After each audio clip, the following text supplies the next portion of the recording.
Hey, welcome back, everybody, to Before the Beginning. My name is Daniel Rogers, and we are in episode 32.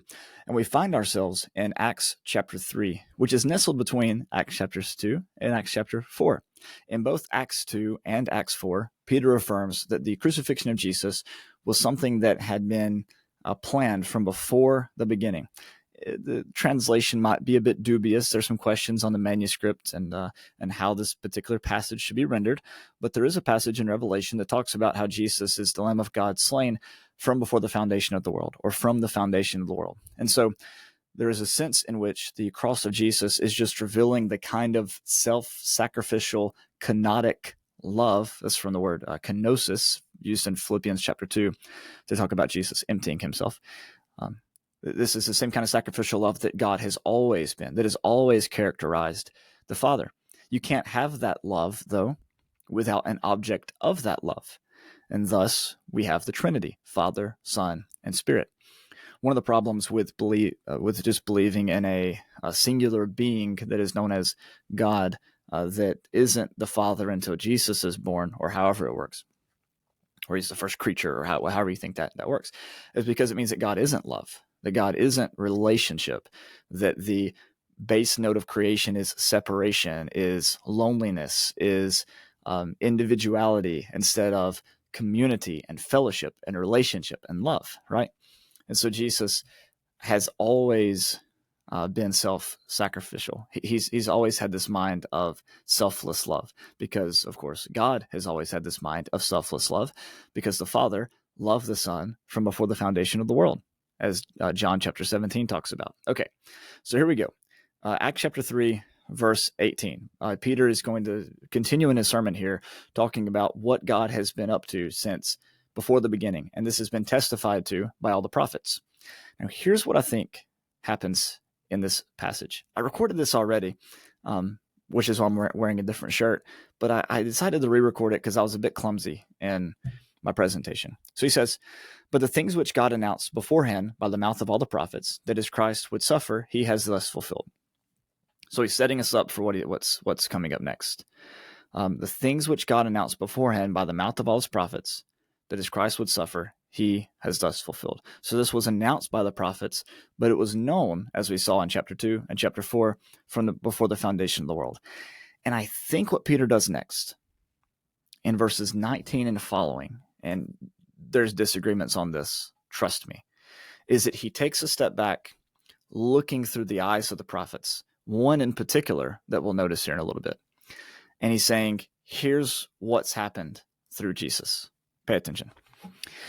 "Therefore, repent and return, so that your sins may be wiped away, in order that times of refreshing may come from the presence of the Lord, and that he may send Jesus the Christ appointed for you, whom heaven must receive until the period of restoration of all things, about which God spoke by the mouth of his holy prophets from the ancient time." Now, when I read this passage, I think about the second coming, right? Is that probably what you think about too? But think about this.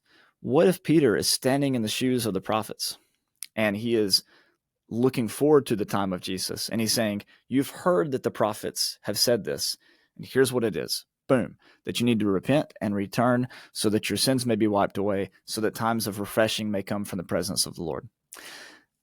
There's a lot going on here. For one, repent is a change in mind, right? It's change your mind about who God is. Change your mind about what the kingdom is about. Change your mind about what the Christ is like, right? Change your mind about yourself. Change your mind about how you view your neighbors. And that results in a change in action. But there's another verb here as well. He says repent, but he also says return. Remember that one of the things that is going on in the book of Acts is it's emphasizing the restoration of Israel.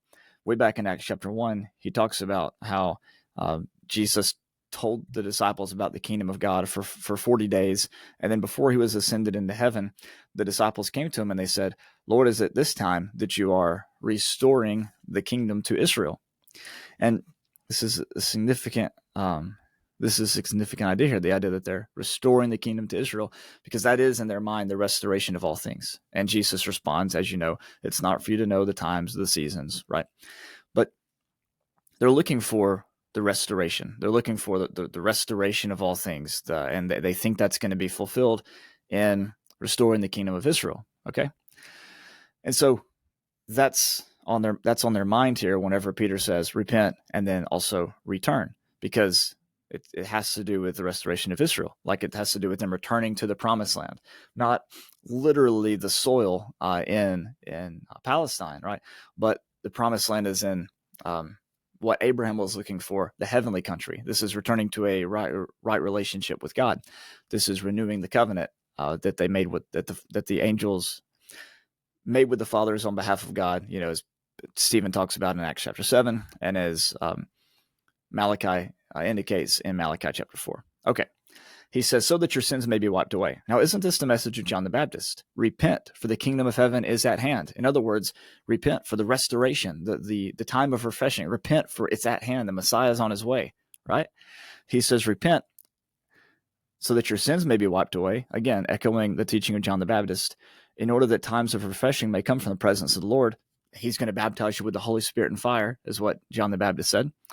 And that he may send Jesus the Christ, appointed for you, whom heaven must receive until the period of restoration of all things, which God spoke by the mouth of his holy prophets from ancient time.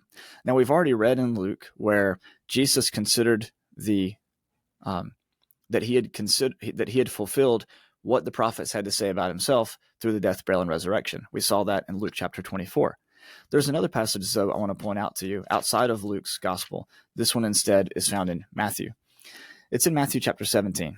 Jesus is transfigured, and he's there on the mountain talking to Moses and Elijah. And as they're coming down from the mountain, Jesus is saying, hey, don't tell anybody what you've seen. And the disciples asked him, they said, why then do the scribes say that Elijah must come first? And he answered them, he says, Elijah is coming and will restore all things. That's what they understood. Elijah's coming and will restore all things. The same, it's a different form of the word that's used in Acts chapter 3, the restoration of all things. I think the way it works is one's a noun and the other's a verb. I didn't double check that before recording this particular video. But will restore is a verb. The restoration of all things is a noun, I do believe. And so here we go.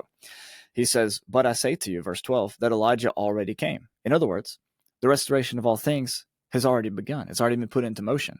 The scribes understood Elijah as being the one to restore all things. Well, Elijah's already come because he was, as John the Baptist, he identifies him as, and they didn't recognize him, and they did to him whatever they wished. And so also the Son of Man is going to suffer at their hands.